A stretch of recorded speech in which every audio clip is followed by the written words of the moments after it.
ಈಗೇನ್ ಮನೆ ಆಳ ಕೆಲಸ ಮಾಡ್ತಾ ಇದ್ದಾರೆ ಅಂದ್ರೆ ನಾನು ಹೇಳ್ತೀನಿ, ಇಷ್ಟಾದ್ಮೇಲೆ ಎಷ್ಟು ಲಾಭ ಮಾಡಿದ್ದಾರೆ ಅಧ್ಯಕ್ಷರೇ?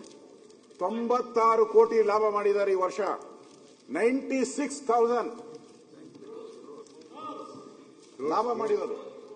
ಕ್ರೋರ್ 96 ಕೋಟಿ ಲಾಭ ಮಾಡಿದ್ದಾರೆ, ಲೆಕ್ಕ ಹಾಕೊಳ್ಳಿ. ಅಂತ ಸಂಸ್ಥೆನ ಮುಚ್ಚಕ್ ಹೊರಟಿದ್ದಾರೆ. ಅಲ್ಲಿರುವಂತ ಪ್ರಿಯಾಂಕ್ 16 ಸಚಿವರು, ಅಲ್ಲಿರುವಂತ 12 ಎಕರೆ ಜಾಗ ಯಾರೋ ಮೈಸೂರು ಮಹಾರಾಜರು ಹಿಂದೆ ಅವರು ನಿಮ್ಮ ಸಲಹೆ ಈಗ ಅದನ್ನ ನಾನು ಹೇಳ್ತಾ ಇರೋದು. ಅವ್ರು ಹೇಳಿದ್ರಲ್ಲ, ನಾನು ಆಗ ಮಾಡ್ತಾ ಇದ್ದೀನಿ ಈಗ ಮಾಡ್ತಾ ಇದ್ದೀನಿ. ಫಸ್ಟ್ ಅದು ಮುಚ್ಚಬೇಡಿ ನೀವು. ಅಲ್ಲಿ ಗ್ರೌಂಡ್ ಮಾಡಕ್ ಹೊರಟಿದ್ದಾರೆ. ಯಾರೋ ಪುಣ್ಯಾತ್ಮ ಮಹಾರಾಜರು ಮಾಡಿದ್ದು ಹಿಂದೆ, ಆ ಕಾಲದಲ್ಲಿ ಮಾಡಿರೋಂಥದ್ದು. ಲಾಭ ಬರ್ತಾ ಇದೆ. ರೇಷ್ಮೆ ಸೀರೆಗೆ ಅದೇನೋ ಹೇಳ್ತಾರಲ್ಲ, ನಾನು ಹೋಗಿದ್ದೆ, 3 ಗಂಟೆ ಕ್ಯೂ ನಿಂತ್ಕೊಂತಾರೆ. ಅದು 1 ಅವರಲ್ಲಿ ಎಲ್ಲ ಸೇಲ್ ಆಗಿ ಹೋಗ್ತೈತೆ. ಅದನ್ನ ಇಂಪ್ರೂವ್ ಮಾಡಬೇಕು, ಅದನ್ನ ಮುಚ್ಚಬೇಕು. ಆ ಜಾಗನ ಯಾಕೆ ಈಗ ನೀವು ಪರಬಾರೆ ಮಾಡ್ತಾ ಇದ್ರೆ? ನಿಮ್ಗೆ ಬೇರೆ ಇಲ್ವಾ ಜಾಗ? ತಗೊಳ್ಳಿ, ದುಡ್ಡು ಕೊಟ್ಟು. ಸುತ್ತು ಲೇಔಟ್ ಮಾಡಿದ್ದಾರೆ ಅಧ್ಯಕ್ಷರೇ.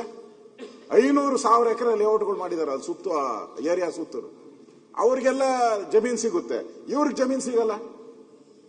ಅಂದ್ರೆ 96 ಕೋಟಿ ಲಾಭ ಮಾಡಿರೋಂತ ಒಂದು ಸಂಸ್ಥೆಯನ್ನ ಮುಚ್ಚಾಕ ಹೊರಟಿದ್ದಾರೆ. ಅದನ್ನ ಕೂಡಲೇ ರದ್ದು ಮಾಡಬೇಕು ಅಂತ ನಾನು ಆಗ್ರಹ ಮಾಡ್ತಾ ಇದ್ದೀನಿ. ರದ್ದು ಮಾಡಬೇಕು ಕೂಡ. ಇಲ್ಲ ಅಂತ ಹೇಳಿದ್ರೆ ಇದು ಸಂಸ್ಥೆ ಅಂದ್ರೆ ಸರ್ಕಾರಿ ಸಂಸ್ಥೆಗಳು ಲಾಭ ಮಾಡೋದೇ ಕಡಿಮೆ. 90% ಲಾಭ ಮಾಡಲ್ಲ. ಯಾವುದೋ ಕೆಲವು ಸೋಪ್ ಫ್ಯಾಕ್ಟ್ರಿ, ಈ ತರ ಸಿಲ್ಕ್, ಈ ತರದವ್ರು ಮಾಡ್ತಾರೆ. ಇದ್ರೂ ನೀವು ಮುಣಗ್ಸಕ್ ಹೊರಟ್ರೆ ಏನು ಲಾಬಿ ಇದೆಯಾ? ಬೇರೆ ಲಾಬಿ ಬೇರೆ ಹತ್ರ ನೀವು ದುಡ್ಡು ಬೇರೆ ಸಿಲ್ಕ್ ತಗೊಳಕ, ಚೈನಾದಿಂದ ಸಿಲ್ಕ್ ತಗೊಳಕ್ಕೆ ಬೇರೆಯವರಿಂದ ಪಾರ್ಟಿ ಬೇರೆ ಪ್ರೈವೇಟ್ ಅವರೆಲ್ಲ ಸಿಲ್ಕ್ ಸಪ್ಲೈ ಮಾಡಕ್ ರೆಡಿ ಇದ್ದಾರೆ. ಇದನ್ನ ಮುಚ್ಚಿಬಿಟ್ರೆ ನಾವು ಸಿಲ್ಕ್ ಸಪ್ಲೈ ಮಾಡೋಣ ಅಂತ ಹೇಳಿ ಅದಕ್ಕೆ ಮುಚ್ಚಬಾರದು. ಅದಕ್ಕೆ ಸೂಕ್ತ ಉತ್ತರ ಕೊಡಬೇಕು ಅಂತ ಆಗ್ರಹ ಮಾಡ್ತೀನಿ. ಅಧ್ಯಕ್ಷರೇ, ನಾನು ನಮ್ಮ ಇಲಾಖೆ ಬಗ್ಗೆ, ನಮ್ಮ ಸೀರೆ ಬಗ್ಗೆ ಜಂಬ ಏನು ಹೇಳಲಿಲ್ಲ. ಇರೋ ವಿಚಾರ ಹೇಳಿದ್ದೀನಿ ಅಷ್ಟೇ. ವಾಸ್ತವವಾಗಿ ಬೇಡಿಕೆ ಏನಿದೆ, ಜನರ ಬೇಡಿಕೆ ಏನಿದೆ ಅದನ್ನ ಮತ್ತೆ ಜಂಬದ ವಿಚಾರ ಏನಲ್ಲ. ಅವರು ನಮ್ಮ ವಿರೋಧ ಪಕ್ಷದ ನಾಯಕ ಹೇಳಿದ್ದಾರೆ, ಅಲ್ಲಿ ಇದನ್ನ ಮಾಡಕ್ಕೆ ಜಾಗ ಕೊಟ್ಟಿದ್ದಾರೆ ಅಂತೇಳಿ. ಅಲ್ಲ, ಲೇಔಟ್ ಅಲ್ಲ, ಅಲ್ಲಿ ಸ್ಟೇಡಿಯಂ ಮಾಡಕ್ಕೆ ಅಂತ ಕೇಳಿದ್ರು ನಮ್ಮ ಮುಖ್ಯಮಂತ್ರಿಗಳು. ಆ ಕ್ಷೇತ್ರ ಅದು.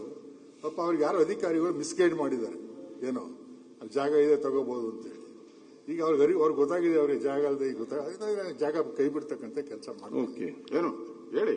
ಅಲ್ಲ, ಜಾಗ ಕೈ ಬಿಡ್ತಾ ಕೈ ಬಿಡ್ತೀವಿ.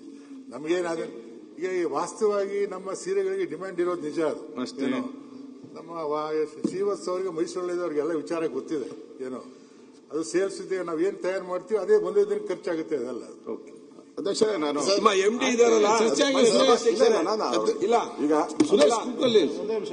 ಅಧ್ಯಕ್ಷರೇ, ಈಗ ಮಂತ್ರಿಗಳು ಸದನದಲ್ಲಿ ಉತ್ತರ ಕೊಟ್ಟಿದ್ದಾರೆ.